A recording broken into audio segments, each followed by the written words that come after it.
Morning students, आज हम हिमालय की चोटी पर कविता में अगला पैराग्राफ पढ़ेंगे। कल तक हमने पढ़ा था कि सीमाओं का, विश्रामों का अर्थात जो हद हैं और आराम करने की चीज़ है उनसे लड़ना पड़ेगा, और शरीर का अंत हो सकता है लेकिन प्राणों का अंत नहीं हो सकता है, और पहाड़ों का अंत हो सकता है, अभियानों का अंत नहीं हो सकता है। अब आगे जो कविवर रामदयाल पांडे जी हैं वो हमें आगे बता रहे हैं कि किस प्रकार हमें आगे से आगे अपने लक्ष्य को प्राप्त करने के लिए बढ़ना है, और जो सैनिक हैं या जो भारतीय वीर हैं उनके अंदर जो आगे बढ़ने का जज्बा है, उत्साह है, वो कैसे कूट कूट कर भरा हुआ है। पहली पंक्ति देखिए, गिर गिर कर चढ़ चढ़ कर हमने नाप लिया ऊंचाई को।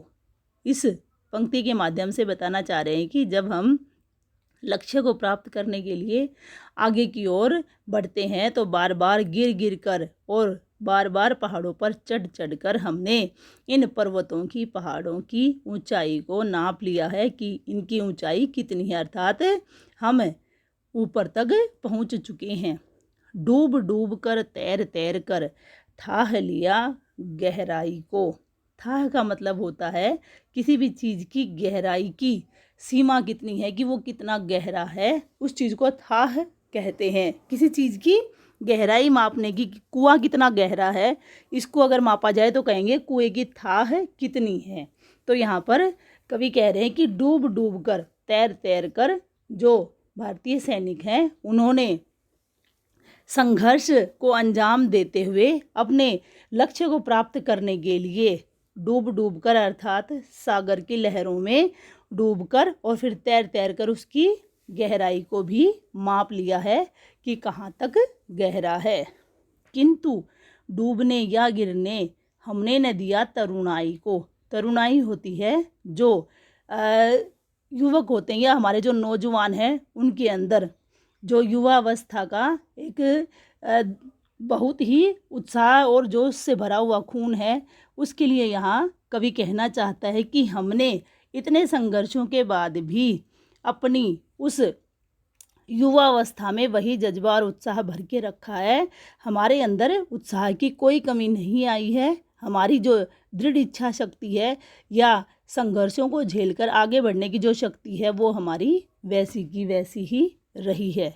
जंजीरों में बंध बंध कर बंधने न दिया अंगड़ाई को, अर्थात जितनी भी रुकावटें या बाधाएं हमारे रास्ते में आई, उन बाधाओं और रुकावटों को पार करते हुए हमने अपने आप को कभी भी उनके कारण रुकने नहीं दिया और अपने लक्ष्य को प्राप्त करने के लिए हम आगे से आगे बढ़ते रहे। अंगड़ाई का साधारण अर्थ होता है, आप सोकर उठते हैं या एकदम से आलस से चढ़ा हुआ होता है तो आपको अंगड़ाई आती है और वो आपके पूरे शरीर में रक्त का संचार कर देती है। ठीक उसी प्रकार यहाँ कवि कहना चाहता है कि अंगड़ाई ने आकर क्या है, उनके अंदर फिर से एक प्रकार से रक्त का संचार कर दिया है, जिससे कि उनके अंदर पुनः जो है साहस का और उत्साह का संचार होने लग गया है। इसलिए जंजीरों में बंध बंध कर बंधने न दिया अंगड़ाई को, अर्थात जो उनका लक्ष्य पाने का जज्बा था वह वैसा का वैसा ही रहा, उसे कोई भी रोक नहीं पाया। बढ़ने का इतिहास नया गढ़ गढ़ कर हमको पढ़ना है। आगे बढ़ने का एक नया इतिहास हमें बनाना है, गढ़ना है, जिसको कि सब लोग पढ़ें और जानें कि किस प्रकार हम भारतीय वीर जो हैं आगे से आगे बढ़ते रहते हैं और आगे अपने लक्ष्य को प्राप्त करने के लिए हर रुकावट और बाधा को दूर कर सकते हैं, और उसके लिए हम एक नया इतिहास रचने के लिए तैयार हैं।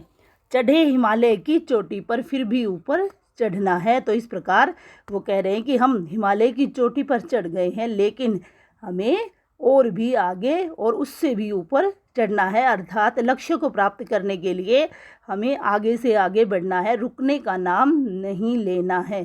तो आज इस कविता में हम इतना ही पढ़ेंगे, इससे आगे का पैराग्राफ हम कल पढ़ेंगे। आपका दिन शुभ हो। धन्यवाद।